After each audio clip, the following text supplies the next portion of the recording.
I just got through reading an article about suicide. Talked about there's 40,000 people in America take their lives each year.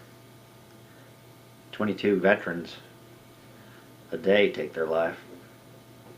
And in the world, I think suicide happens every 40 seconds, according to the World Health Organization. And people are trying to get a handle on this. Saying, what is suicide? Is it a symptom of something else, or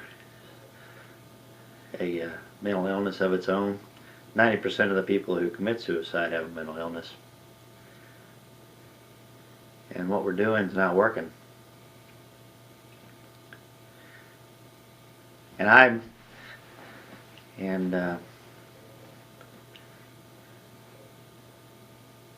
think one of the questions that we need to ask, because suicide is preventable and you can get help for it, is why people don't come forward to get help. Why do they sit on it and then eventually take their life? What can we do to stop that? What can we do to stop that? What can we do to create an environment where they can come forward?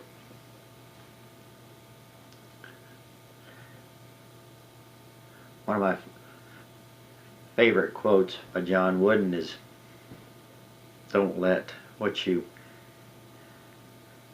can't do interfere with what you can do." So here's what I can do. I can throw off my shame and my embarrassment and my guilt and see if I can help out.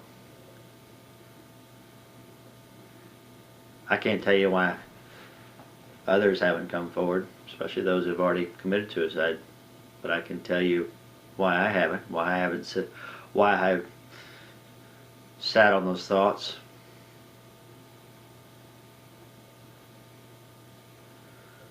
What prevented me from doing that, and from the other people that I've talked to, which is a pretty good number, why they haven't come forward or choose not to come forward.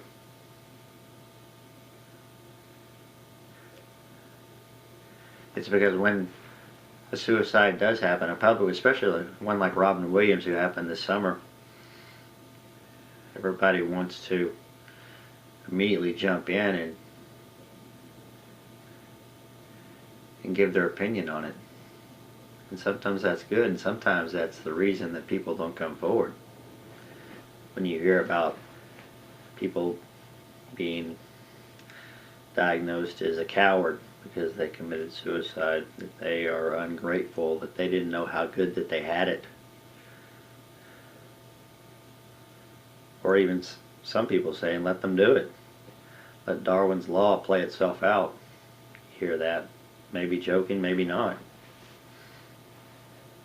People that are harboring those thoughts that you don't even know, that might be standing around while you make these comments, hear that, and you are checked off of their list of people that they can come to.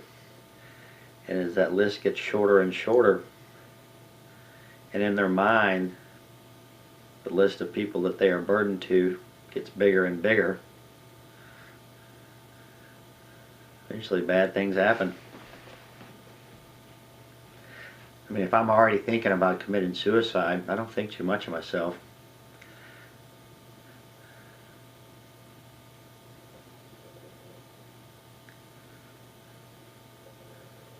And why do I want to add to the pile? Why do I want to be lectured?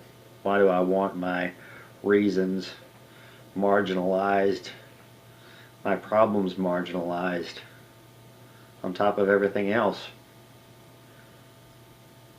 I mean, a lot of people try to treat suicide by guilt. If we can just find someone worse than us, look at them and see how they're making it through life, how they are doing okay, and we can look at that and we can be inspired and get up and everything will be okay. It doesn't work. Especially if suicide is a symptom of a mental illness, just like a fever is for other illnesses. It's morally neutral. It's a sign that you need to get help.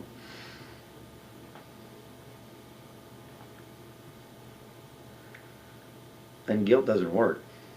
Never has and never will.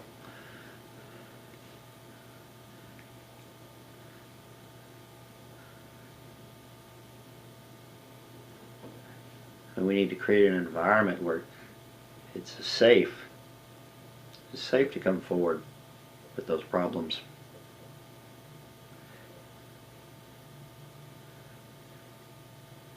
Knowing that when you come forward, you won't be immediately lectured, that your problem won't try to be immediately solved by someone who hasn't been living with that problem, except for the 10 minutes you've taken to tell them, and probably not fully tell them the extent of it.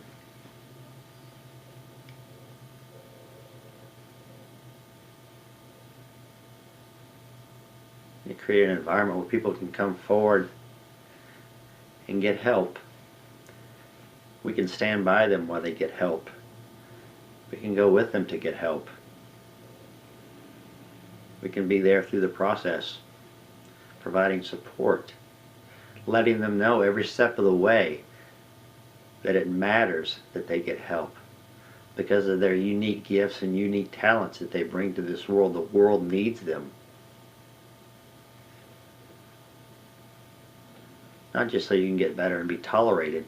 Know that the world needs you and that you are valuable. And your depression, your schizophrenia, your addictions, whatever it is, can be overcome.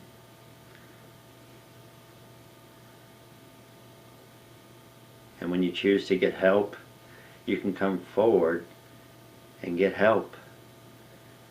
And that choice is not that difficult.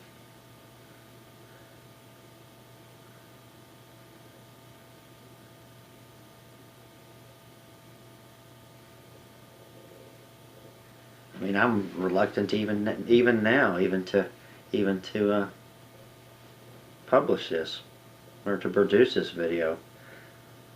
I don't want people to know that I had suicidal thoughts because of the stigma that goes with it. I have chronic depression. I don't know why I have it either. It frustrates me, angers me, as I try to get help for it. I have problems with my memory. The VA has diagnosed him with moderate to severe memory issues.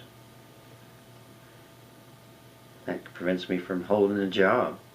I'm ashamed of that. Now I'm trying to become an artist, where I can those negative symptoms come up, I can create something positive out of it. I'm trying to do something. But there are people in my life who encourage me to do it. Made me feel like that my gifts matter. And then we can do that for others, that they matter. And we want them to get help. And they can get help.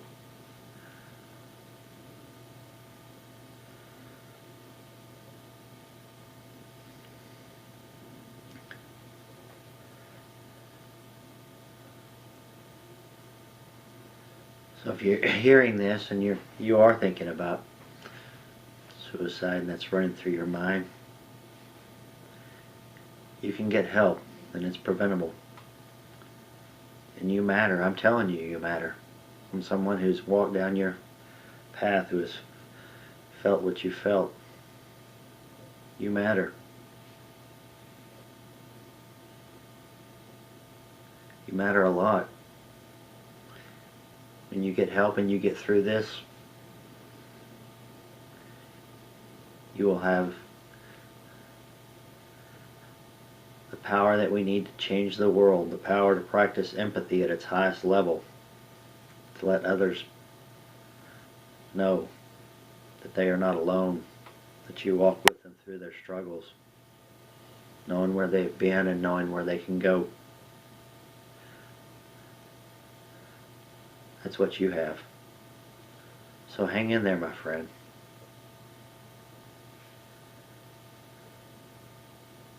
Hang in there.